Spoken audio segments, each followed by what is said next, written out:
Assalamualaikum warahmatullahi wabarakatuh. Yang terhormat Ibu Maya selaku dosen pengampu mata kuliah Pengauditan Pengolahan Data Elektronik dan rekan-rekan yang berbahagia. Di sini kami akan mempresentasikan mengenai Control Self-Assessment. Sebelum kami memulai presentasi ini, izinkan saya untuk memperkenalkan diri terlebih dahulu. Perkenalkan, nama saya Elsa Mayudita, NIM 29. Di sini saya sebagai moderator dan ada rekan-rekan saya yaitu Alvina Devi, NIM 01, Devika Tiara, NIM 06, Jenizar Kusno, NIM 08, dan Bella Putri, NIM 14. Materi yang pertama mengenai definisi Control Self-Assessment akan saya sampaikan sendiri. CSA merupakan identifikasi bersama yang dilakukan atau dilaksanakan oleh manajemen dengan bimbingan dan bantuan oleh auditor internal. Tujuannya adalah untuk memberikan keyakinan memadai bahwa semua tujuan bisnis akan tercapai. Faktor penting dalam pengendalian itu adalah manusia. Manusia dapat membuat sistem bekerja dengan buruk, dan manusia juga dapat membuat sistem yang baik menjadi gagal dijalankan. Tindakan personel, manajer, dan karyawan menentukan kesuksesan perusahaan. Oleh karena itu, sangat penting bagi organisasi untuk memotivasi staf agar menjalankan pengendalian dengan melibatkannya dalam proses identifikasi dan perancangan pengendalian. Manfaat CSA sangat luas, tidak hanya untuk manajemen, tetapi juga untuk auditor internal dan juga komite audit. Untuk manajemen, yang pertama dapat menumbuhkan kesadaran manajemen tentang tanggung jawab atas penilaian risiko dan pengendalian aktivitas organisasi. Yang kedua, dapat meningkatkan efisiensi dan efektivitas pelaksanaan proses atau aktivitas. Dan yang ketiga, dapat membantu manajemen dan staf dalam pelaksanaan tugas dan tanggung jawabnya. Yang keempat, dengan adanya lokarya, maka tiap tingkatan manajemen akan bertemu untuk berdiskusi dan meningkatkan komunikasi di setiap tingkat atau jenjang. Dan yang kelima, keterlibatan manajemen dan pelaksanaan proses atau aktivitas dalam mengidentifikasi masalah dan solusinya mendorong timbulnya ownership atas solusi tersebut. Manfaat CSA bagi auditor internal yaitu yang pertama, CSA menjadi sarana bagi auditor internal untuk meningkatkan dan menguji self-control. Yang kedua, meningkatkan peran dan fungsi unit auditor internal dalam mengevaluasi risiko dan pengendalian. Dan yang ketiga, merupakan tanggung jawab moral auditor internal dalam membantu audit dengan memberikan saran dan rekomendasi perbaikan. Yang keempat, memperoleh gambaran tentang audit yang lebih terfokus. Dan yang kelima, CSA akan memberikan gambaran bagi auditor tentang proses pengendalian yang tersedia dan risikonya. Dan yang keenam, proses CSA dijalankan oleh para pelaksana proses atau aktivitas sebagai the true expert. Yang ketujuh, merefleksikan auditor sebagai konsultan bukan sebagai polisi. Manfaat CSA bagi komite audit yaitu yang pertama, informasi yang dihasilkan dari kegiatan CSA menjadi lebih tepat waktu. Yang kedua, memperoleh informasi yang luas mengenai kondisi pengendalian internal di organisasi secara menyeluruh. Dan yang ketiga, meningkatkan pemahaman atas risiko dan pengendalian. Dan yang terakhir, efisiensi penggunaan sumber daya dalam proses audit. Proses pelaksanaan CSA dapat dilakukan menggunakan beberapa pendekatan. Yang pertama ada lokarya, yang kedua ada survei dengan menggunakan kuesioner, dan yang ketiga ada wawancara secara terstruktur. Nah, sekian yang dapat saya sampaikan. Materi selanjutnya akan disampaikan oleh rekan saya. Terima kasih. Assalamualaikum warahmatullahi wabarakatuh. Perkenalkan, nama saya Alvina Devi Ramadhani Putri, NIM 01. Di sini saya akan menjelaskan mengenai lokakarya. Pendekatan yang banyak digunakan adalah lokakarya CSA atau biasa disebut sebagai lokakarya Control and Risk Self-Assessment atau CRSA. Oleh karena itu, bab ini akan mengulas proses pelaksanaan CSA dengan pendekatan lokakarya. Proses CSA dilakukan dengan beberapa tahap yang meliputi perencanaan, pelaksanaan, dan pengomunikasian hasil kepada pihak-pihak terkait. Berikut uraian proses CSA. Tahap pertama adalah perencanaan. Pada tahap ini, auditor internal yang ditunjuk sebagai fasilitator harus menyiapkan jadwal dan membuat surat kepada kelompok kerja yang dibentuk atau misal divisi perencanaan dan keuangan baik di perusahaan pusat maupun cabang untuk memfasilitasi penilaian terhadap pengendalian.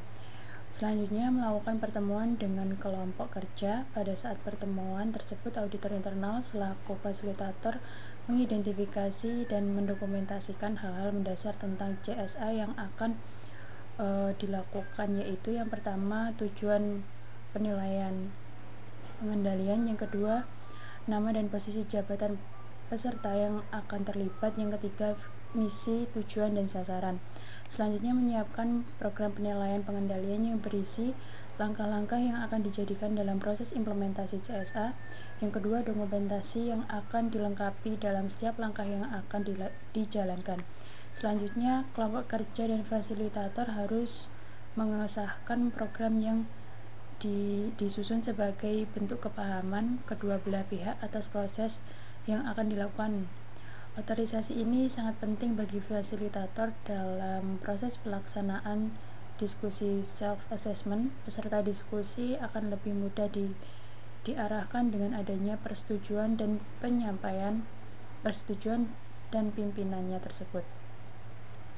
Yang tahap kedua adalah pelaksanaan. Pada pelaksanaan, kertas kerja audit harus disusun sesuai program yang telah ditentukan. Setiap kertas kerja harus memuat hal-hal sebagai yang pertama judul, nama penugasan audit, deskripsi isi atau tujuan kertas kerja, dan tanggal atau periode audit. Yang kedua, nama manajer, kelompok kerja dan fasilitator. Yang ketiga, sumber data. Yang keempat, nomor kertas kerja, dan yang kelima adalah nama file. Selanjutnya, semua tahapan program tersebut harus diberi paraf, tanggal, dan referensi di dalam kertas kerja untuk didokumentasikan. Kemudian hasil diskusi self-assessment atas penilaian pengendalian harus dirangkum ke dalam 3 dokumen. Yang pertama yaitu proses operasional yang selama ini dijalankan, pengendalian yang telah digunakan, dan kelemahan pengendalian tersebut. Selanjutnya, rencana-rencana tindakan peningkatan pengendalian yang dapat dilakukan oleh kelompok kerja dan atau manajer kelompok kerja. Yang ketiga adalah daftar informasi pengendalian atau resiko harus dilaporkan kepada lini manajemen dan lini manajemen yang lebih tinggi. Selanjutnya adalah tahap pengkomunikasian hasil. Hasil lokakarya berupa informasi, daftar resiko, pengendalian, dan rencana tindakan didokumentasikan oleh manajer kelompok kerja kepada manajemen senior atau atasan manajer kelompok kerja dan atasan lagi. Manajemen senior diminta untuk memberikan pernyataan penerimaan daftar informasi resiko dan pengendalian serta mengotorisasi rencana tindakan. Selanjutnya, laporan hasil lokakarya sebaiknya meliputi beberapa hal. Yang pertama adalah halaman sampul, yang kedua pengantar, yang ketiga tabel isi, yang keempat pernyataan misi, tujuan, sasaran, dan aktivitas kelompok kerja, yang kelima daftar informasi resiko dan pengendalian, yang keenam rencana tindakan, yang ketujuh kertas kerja resiko dan pengendalian serta diagram arus kerja untuk setiap aktivitas, dan yang terakhir adalah lampiran jika diperlukan. Selanjutnya, draft laporan awal tentang penilaian pengendalian harus disetujui oleh manajer kelompok kerja dan fasilitator audit internal sebelum didiskusikan dengan manajemen senior. Selanjutnya, draft laporan awal tentang perilaku pengendalian yang telah ditinjau harus didistribusikan kepada peserta lokakarya untuk finalisasi perubahan. Dan yang terakhir, dan kemudian draft laporan akhir tentang penilaian pengendalian harus disampaikan kepada manajemen senior untuk persiapan respon manajemen secara formal dan kepada pimpinan unit audit internal untuk peninjauan. Selanjutnya, laporan final harus disusun dan ditandatangani oleh fasilitator dan ditandatangani oleh pimpinan unit audit internal. Selanjutnya, laporan akhir penilaian pengendalian dan respon manajemen menjadi bagian dalam laporan audit dan disampaikan kepada pihak-pihak berikut. Yang pertama, manajemen eksekutif dan manajemen senior.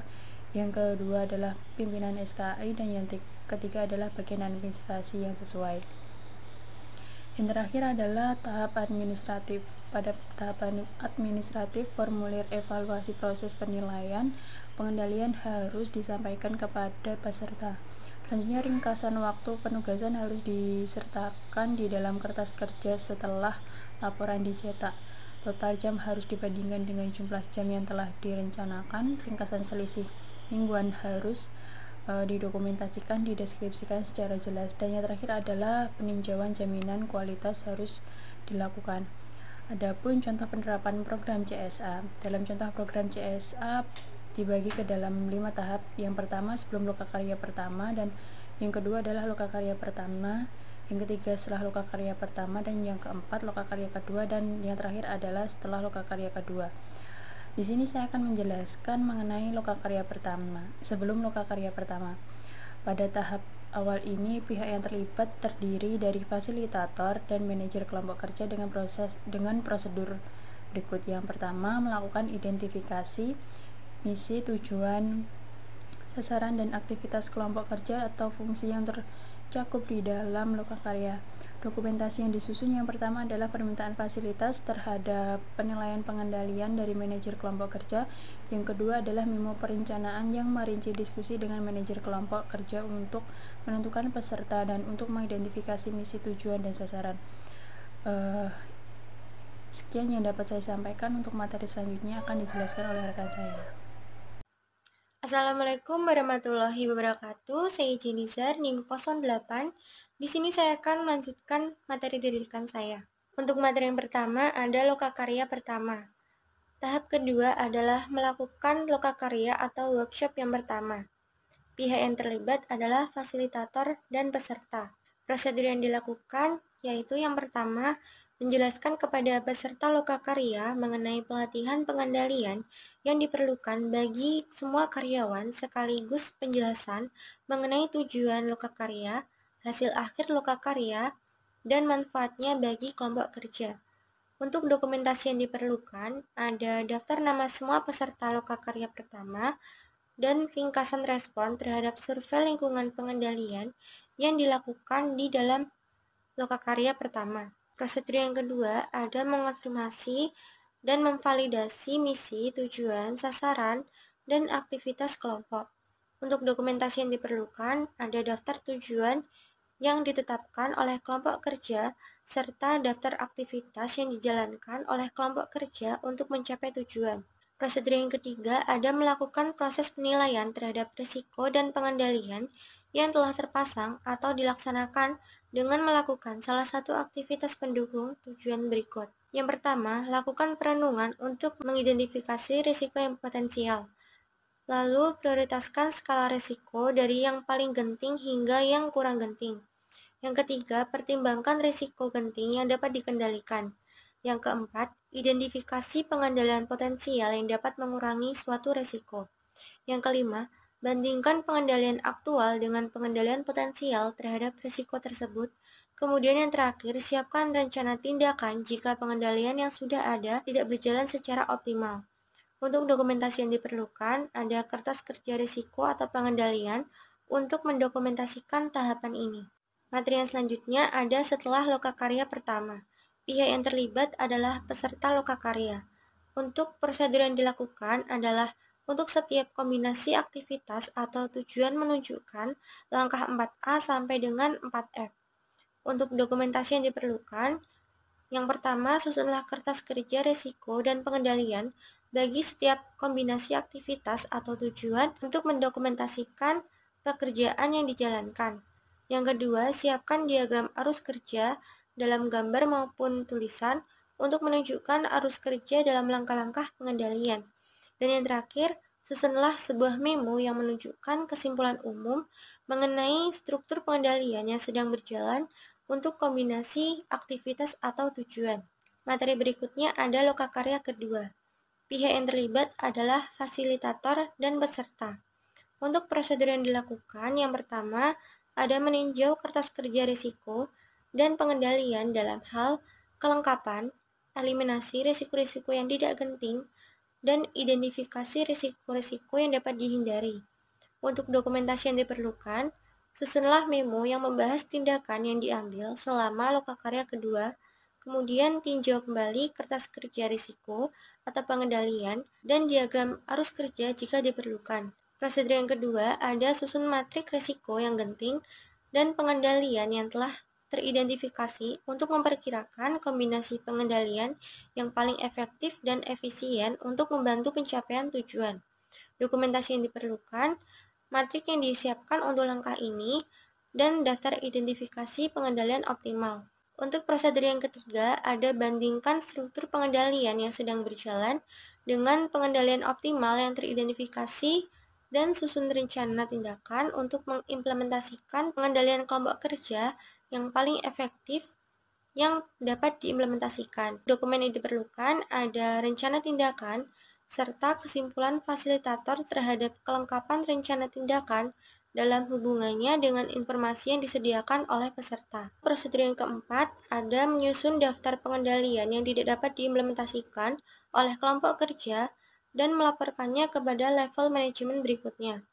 Dokumentasi yang diperlukan ada daftar pengendalian yang harus dijalankan oleh seorang yang mempunyai otoritas yang lebih dari manajer kelompok kerja, dan kesimpulan fasilitator terhadap pengendalian yang tidak dapat diimplementasikan oleh kelompok kerja. Materi berikutnya ada setelah lokakarya kedua. Pihak yang terlibat adalah fasilitator dan peserta. Untuk prosedur yang dilakukan, yang pertama, peserta menyusun laporan akhir yang terdiri dari halaman sampul, daftar pengendalian yang tidak dapat diimplementasikan oleh kelompok kerja, rencana tindakan, kertas kerja risiko atau pengendalian, dan diagram arus kerja. Prosedur yang kedua, manajer kelompok kerja dan peserta lainnya melakukan pertemuan dengan manajemen senior untuk mendiskusikan rencana tindakan dan daftar tindakan yang tidak dapat diimplementasikan oleh kelompok kerja dan meminta respon manajemen senior terhadap keduanya. Dokumentasi yang diperlukan, memo mencatat notulen pertemuan, kemudian respon manajemen senior terhadap rencana tindakan dan daftar tindakan yang tidak dapat diimplementasikan oleh kelompok kerja, dan laporan yang telah direvisi jika diperlukan. Hal tersebut mungkin berupa rencana tindakan yang telah direvisi yang memungkinkan manajemen risiko memutuskan untuk menerima risiko daripada mengendalikannya. Prosedur yang terakhir ada fasilitator menyusun laporan akhir yang mengindikasikan proses yang telah dijalankan dan penilaian telah selesai. Dokumentasi yang diperlukan ada 1 halaman laporan.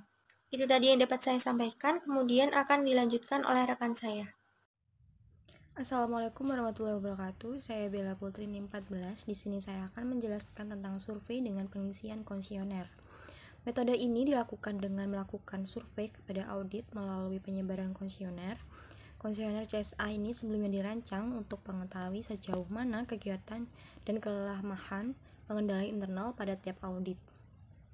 Desain kuesioner secara konsisten merujuk pada 5 komponen pengendalian internal yang diterbitkan oleh Community of Sponsoring Organization of the Trade Day Combination atau juga disebut dengan KOSO. Hal-hal dalam kuesioner CSA mencakup yang pertama adalah pengendalian lingkungan, yang kedua resiko, yang ketiga kegiatan pengendalian, yang keempat informasi dan komunikasi, yang kelima adalah pemantauan. Yang pertama adalah integritas dan nilai etika. Manajemen audit memahami kebijakan organisasi yang meliputi hal-hal seperti penggunaan yang sah dari sumber daya organisasi, kebijakan yang kurang dipahami, faktor penilaian, kode etik. Kuat lemahnya unit manajemen memahami kebijakan organisasi yang mengatur hubungan dengan sponsor, pemasok, kreditur, regulator, masyarakat, dan masyarakat pada umumnya. Indikasi pengendalian lemahnya adalah kebijakan yang kurang dipahami. Selanjutnya adalah konflik kepentingan. Kuat lemahnya, unit manajemen memahami kebijakan organisasi mengenai potensi konflik kepentingan. Indikasi pengendalian lemahnya adalah kebijakan yang kurang dipahami. Integritas, unit manajemen menetapkan contoh yang baik dan teratur, berkomunikasi harapan yang tinggi mengenai integritas dan nilai-nilai etika. Indikasi pengendalian lemahnya adalah manajemen tidak menetapkan contoh yang baik dan atau tidak berkomunikasi harapan yang tinggi mengenai integritas dan nilai-nilai etika. Selanjutnya adalah komitmen pada kompetensi. Tanggung jawab yang jelas secara tertulis dan komunikasi yang sesuai. Tanggung jawab yang buruk atau kurang dikomunikasikan. Pengetahuan dan keterampilan. Manajemen audit memahami pengetahuan dan keterampilan yang dibutuhkan untuk menyelesaikan tugas. Manajemen tidak cukup mempertimbangkan pengetahuan dan keterampilan menyelesaikan. Selanjutnya adalah kompetensi karyawan. Manajemen unit menyadari tingkat kompetensi dan terlibat dalam pelatihan dan peningkatan pengawasan ketika kompetensi rendah, dan manajemen tidak cukup menyadari tingkat kompetensi atau tidak aktif mengatasi masalah. Selanjutnya adalah filosofi manajemen dan gaya operasi. Komunikasi dengan unit lain. Manajemen unit dapat menyajikan secara menyeluruh dan terbuka terkait masalah keuangan atau bisnis. Manajemen merahasiakan dan enggan melakukan bisnis atau berurusan dengan isu-isu secara terbuka. Dan yang kedua adalah hukum dan peraturan.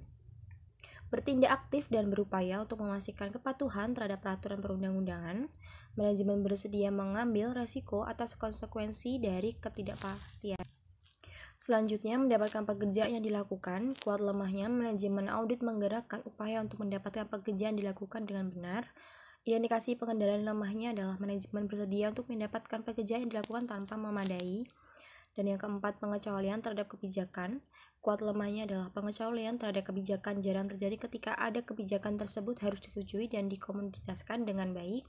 Indikasi pengendalian lemahnya adalah pengecualian terhadap kebijakan adalah norma dan jarang dikomunikasikan. Yang kelima adalah pendekatan pertanggungjawaban keuangan. Kuat lemahnya adalah pendekatan manajemen menunjukkan kepedulian dan apresiasi untuk pelaporan yang akurat dan tepat waktu. Penganggaran yang diperkirakan keuangan lainnya mulai konservatif. Pengendalian lemahnya adalah akuntabilitas keuangan diberikan prioritas rendah. Dan yang keenam adalah penekanan pada anggaran pertemuan dan tujuan keuangan dan operasional lainnya. Kuat lemahnya adalah anggaran yang realistis ditetapkan dan hasil secara aktif dimonitor. Tindakan korektif diambil seperlunya, unit belajar dari yang tidak mengulangi kesalahan. Dan selanjutnya adalah pengendalian lemahnya adalah manajemen baik menunjukkan sedikit perhatian atau iklim kelonggaran atau membuat tuturan tidak masuk akal atau iklim ketakutan. Dan yang terakhir adalah pendekatan pengambilan keputusan. Kuat lemahnya adalah proses pengambilan keputusan yang formal dan konsisten. Dan pengendalian lemahnya adalah pengambilan keputusan hampir selalu tidak formal. Dan yang terakhir adalah struktur organisasi, kompleksitas struktur organisasi, batas struktur badan dengan organisasi, garis pelaporan yang jelas dan dokumentasi yang up to date, garis tanggung jawab yang tidak jelas atau tidak perlu rumit untuk ukuran dan kegiatan entitas. Organisasi grafik, kuat lemahnya adalah dokumentasi tidak ada atau out of date. Dan indikasi pengendalian lemahnya adalah dokumentasi ada dan update, struktur dokumentasi tidak sesuai dengan tanggung jawab yang sebenarnya. Dan selanjutnya adalah ukuran kelompok manajemen. Kuat lemahnya adalah ukuran sepadan dengan kompleksi unit dan pertumbuhan. Pengendalian lemahnya adalah ukuran tidak sesuai, misalnya terlalu banyak tingkat tersebar atau terlalu tipis. Dan terakhir adalah stabilis kelompok manajemen. Kuat lemahnya adalah omset rendah. Dan indikasi pengendalian lemahnya adalah omset tinggi. Sekian yang dapat saya jelaskan. Materi selanjutnya akan dijelaskan oleh rekan saya. Terima kasih. Assalamualaikum warahmatullahi wabarakatuh. Saya Devika Tiara Putri, NPM 06. Saya di sini akan melanjutkan presentasi yang telah dipresentasikan oleh rekan saya. Materi yang selanjutnya adalah pendelegasian wewenang dan tanggung jawab. Faktor penilaian yang pertama adalah pendelegasian wewenang dan tanggung jawab untuk operasi dan fungsi keuangan. Indikasi pengendalian penguatnya adalah pendelegasian wewenang dan tugas tanggung jawab yang jelas. Individu harus bertanggung jawab atas hasilnya. Indikasi pengendalian yang lemah adalah keputusan didominasi oleh satu atau berbagai individu. Peran dan tanggung jawab manajemen menengah tidak jelas. Faktor penilaian yang kedua adalah batas wewenang. Indikasi pengendalian kuatnya adalah batas otoritas yang jelas secara tertulis dan komunikasi yang relevan. Indikasi pengendalian yang lemah adalah kebijakan dan prosedur yang mencakup batas wewenang informasi untuk buruk dikomunikasikan. Yang berikutnya, faktor penilaian otoritas tanda tangan yang didelegasikan. Indikasi penguatnya adalah batas yang tepat untuk ditempatkan pada setiap pendelegasian kewenangan untuk tanda tangan. Indikasi pengendalian yang lemah adalah tanda tangan wewenang didelegasikan tanpa dipertimbangkan yang memadai. Wewenang tidak sejalan dengan pengetahuan karyawan, pelatihan, dan kompetisi. Faktor penilaian yang berikutnya adalah pengetahuan dan pengalaman. Indikasi pengendalian kuatnya adalah personel kunci yang memiliki pengetahuan dan pengalaman. Manajemen tidak didelegasikan wewenang kepada individu dan tidak berpengalaman. Indikasi pengendalian lemahnya adalah personel kunci yang berpengalaman, pendelegasian manajemen otoritas tanpa memperhatikan pengetahuan dan pengalamannya. Faktor penilaian sumber daya. Indikasi pengendalian kuatnya adalah manajemen menyediakan sumber daya yang dibutuhkan bagi karyawan untuk melaksanakan tugas mereka. Indikasi pengendalian yang lemah adalah manajemen tidak menyediakan sumber daya yang diperlukan. Materi yang selanjutnya adalah praktik dan kebijakan SDM. Faktor penilaiannya yang pertama, pemilihan personil. Indikasi pengendalian kuatnya, sebuah proses perekrutan hati di tempat. Departemen Sumber Daya Manusia yang terlibat dalam mengidentifikasi karyawan potensial berdasarkan kebutuhan pekerjaan. Indikasi pengendalian lemah adalah proses perekrutan informasi dan kadang-kadang hasil tidak keterlibatan yang memadai oleh supervisor tingkat yang lebih tinggi. Faktor penilaian yang berikutnya, pelatihan. Indikasi penguatnya adalah program on the job training dan program pelatihan lainnya telah ditetapkan tujuan secara efektif dan penting. Program pelatihan tidak konsisten, tidak efektif, dan tidak diberi prioritas yang paling rendah. Itu adalah indikasi pengendalian yang lemah. Faktor penilaian yang berikutnya, kebijakan pengawasan. Indikasi pengendalian kuatnya, personil selalu diawasi. Organisasi memiliki sumber daya biasa untuk menyelesaikan masalah. Indikasi pengendalian lemahnya, pengawasan rutin tidak ada atau tidak efektif. Karyawan frustasi dan merasa mereka punya tempat untuk pergi. Faktor penilaian berikutnya, perilaku yang tidak pantas. Indikasi pengendalian kuatnya, perilaku tidak pantas secara konsisten ditegur secara tepat waktu dan langsung, terlepas dari posisi atau status individu tersebut.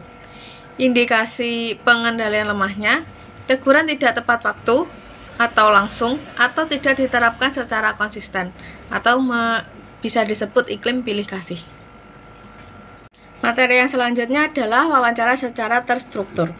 Metode wawancara dilakukan secara terencana dengan baik yang merujuk pada pedoman, yaitu dengan menyiapkan daftar pertanyaan yang telah disediakan atau disiapkan sebelum melakukan wawancara. Dalam menyusun daftar pertanyaan dapat mengikuti langkah-langkah sebagai berikut. Yang pertama, menentukan tema wawancara. Yang kedua, dapat menentukan narasumber yang akan diwawancarai. Yang ketiga, menyusun daftar pertanyaan dengan memperhatikan kelengkapan pertanyaan yang terdiri dari apakah, siapa, mengapa, di mana, yang mana, dan bagaimana. Yang keempat, dalam melakukan wawancara, diusahakan menggunakan bahasa yang baik, santun, dan benar. Yang kelima, mencatat hal penting dari jawaban narasumber. Pada setiap wawancara dapat membawa alat perekam untuk mendokumentasikan wawancara. Dan yang keenam adalah menulis hasil wawancara. Baiklah, materi yang terakhir adalah kendala CSA. CSA dapat memberikan manfaat dan telah terbukti sukses diterapkan di beberapa perusahaan, baik di luar negeri maupun di dalam negeri. Tetapi CSA juga mengalami beberapa kendala sebagai berikut. Yang pertama, memungkinkan adanya resistensi dari peserta sehingga dapat berakibat gagal terlaksananya atau gagal dalam menyusun kesimpulan bahasan. Yang kedua, adanya potensi intimidasi dari peserta yang lebih tinggi jabatannya sehingga peserta yang kurang aktif dalam menyampaikan pendapat. Yang ketiga, jumlah peserta yang banyak dapat menyebabkan peserta kurang bisa berkonsentrasi dalam pembahasan masalah dan pengambilan langkah-langkah dalam menyelesaikannya. Yang keempat, dari hasil final pembahasan, terkadang rekomendasi telah disepakati dan ditindaklanjuti, kurang diperhatikan pada saat diimplementasikan. Yang kelima, kurang pemahaman peserta disebabkan karena desain pelatihan yang kurang menarik sehingga peserta kurang berminat. Sekian presentasi dari saya. Selanjutnya saya serahkan kepada moderator. Terima kasih kepada rekan-rekan saya yang telah menyampaikan materi mengenai control self-assessment. Semoga materi tersebut bermanfaat untuk kita semua. Sekian dari kami, kurang lebihnya kami mohon maaf. Wassalamualaikum warahmatullahi wabarakatuh.